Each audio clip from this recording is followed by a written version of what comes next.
காமாட்சியின் நடமாடும் வடிவம் காஞ்சி பெரியவரே இவரை ஆதி பராசக்தியின் நடமாடும் வடிவம் என்றாரே.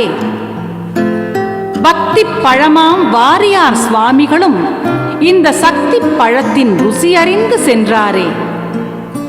5 முறை நாடாண்ட ஆரூர் அறிஞரும் இவர் பைந்தமிழ் கேட்டு ரசித்ததுண்டு.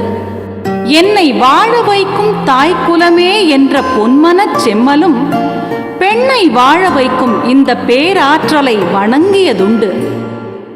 ஜே ஜே என்று நாடாண்ட தைரிய லக்ஷ்மியும் இவர் பணி கண்டு ஆச்சரியப்பட்டதுண்டு.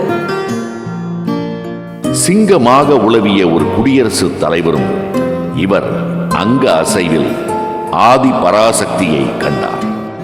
சாதிக்கலாம், வெற்றி பெறலாம் என்று போதித்த விஞ்ஞான மேதை அப்துல் கலாமும் இந்த மெய்ஞான வடிவை போற்றினார்.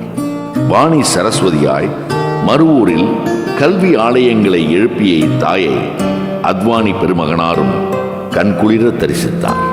வெள்ளித்திரையில் சூப்பர் ஸ்டாரும் இந்த மகானை உணர்ந்து உருகினார். இவர்களைப் போல கோடி கோடி ஜீவன்கள் இவர் தம் பொற்பாதங்களை கெட்டியாக பற்றிக் கொள்கின்றனர். இவர் நாமத்தை ஓதி உணர்ந்து வெற்றி பெறுகின்றனர். மனித வாழ்க்கையை பக்குவப்படுத்த இவர் யாக்கையில் ஆதி பராசக்தி குடிவந்து இன்றோடு 75 ஆண்டுகளாகிவிட்டன.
தெருவுக்கு ஒரு கோவில் கண்டவள், ஊருக்கு ஒரு நாமம் கொண்டவள், மருவத்தூரில் ஆதிசக்தியாய் மலர்ந்து அருளாட்சி நடத்துகிறாள்.